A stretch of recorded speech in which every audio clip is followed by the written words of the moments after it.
Welcome to Print and Copy Factory's video training series. My name is Micah. Today we're going to be looking at text in your website, entering and styling that text to look well, a little bit more attractive than the page that we're looking at right now.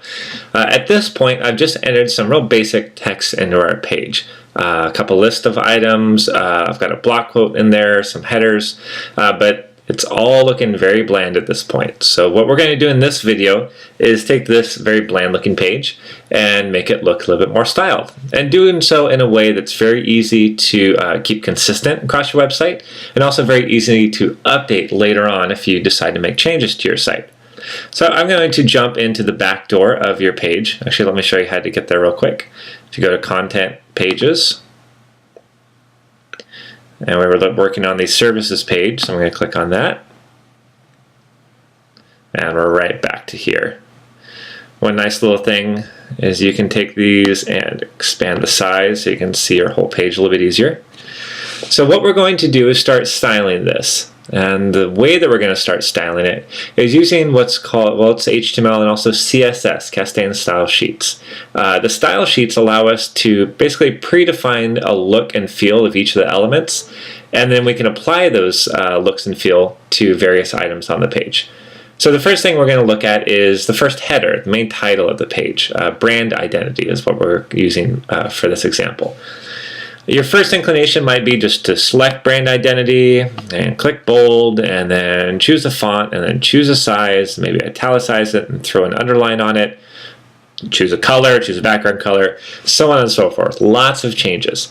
Now that's fine and dandy, but if you're going to be doing that on, say, 25 different pages, the chance of you forgetting something or using a different color, you meant this green, not that green, or just forgetting something outright is very high.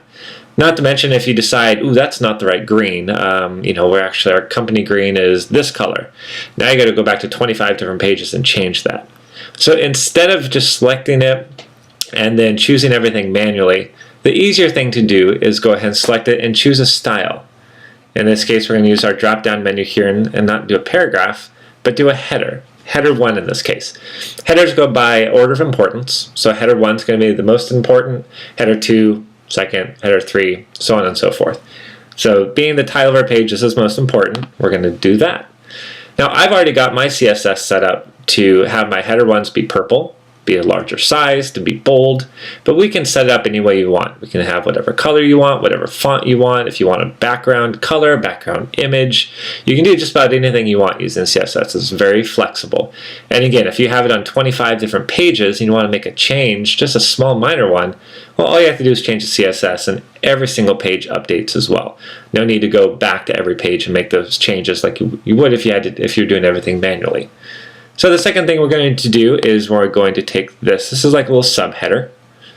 And for that, I'm going to choose header 2. And a nice little green. And at this space, if you like them a little bit closer, we can always crunch that down using CSS as well. Or if you want a different font, different size, again, we can change it any way you want. Really what it comes down is just tagging things properly. That's header 1, that's a header 2. From there, we can use CSS to make it look really any way you want and very consistent across your site. Next part is our paragraph. Looks fine as it is. The spacing and the font is fine for us, but if you want a different font, please, please, please, don't just select it and then choose the font and then go to the next paragraph, select it, choose the font. You've been doing that over and over and over again for hundreds of pages.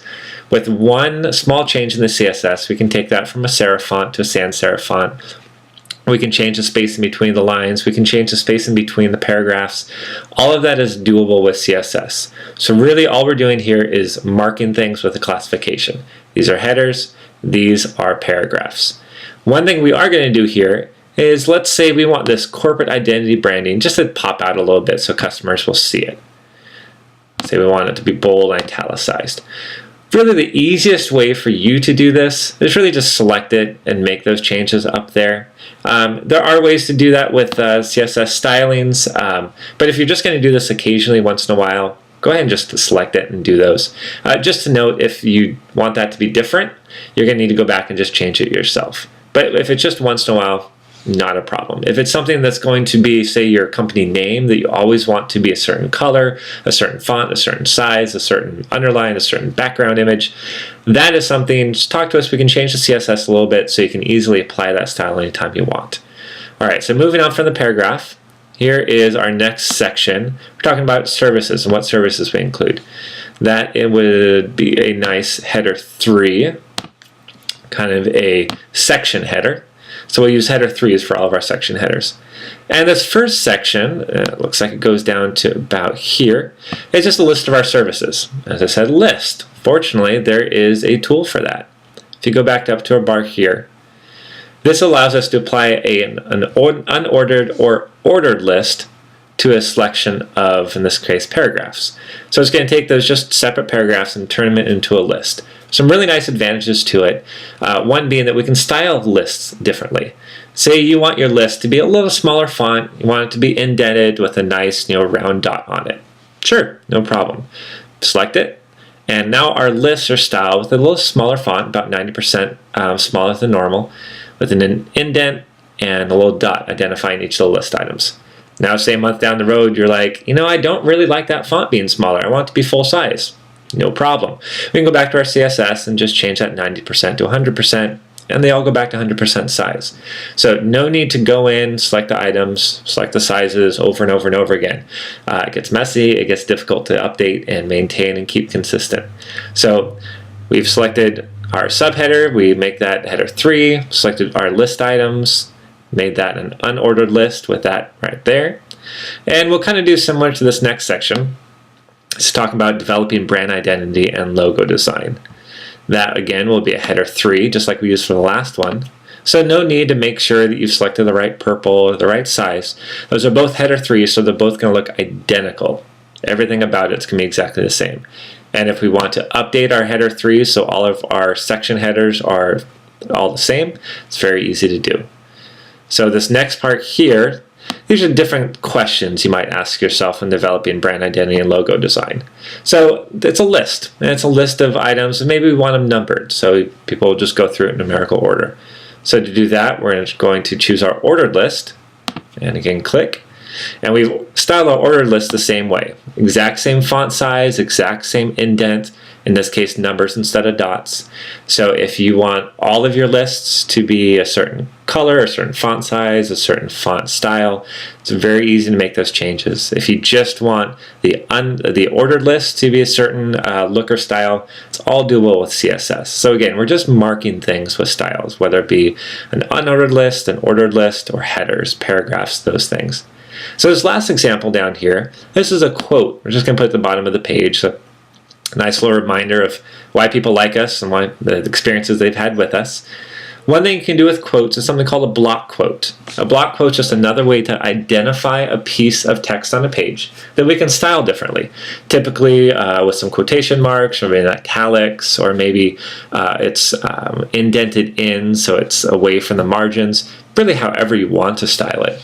It's just a different way to mark it. So again, we're going to bring our drop-down menu and look down at the bottom. We've got block quote. When we click block quote, you can see I've actually got it indented in on both sides, so it kind of stands out.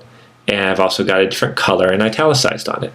All with just a click of a button. You don't have to go through every single quote you have on your entire website and select it and choose the styles. And then if you want to make changes, go back and select it and make more changes. Really easy, just apply a block quote to it, and then we can use CSS to style that block quote any way you want.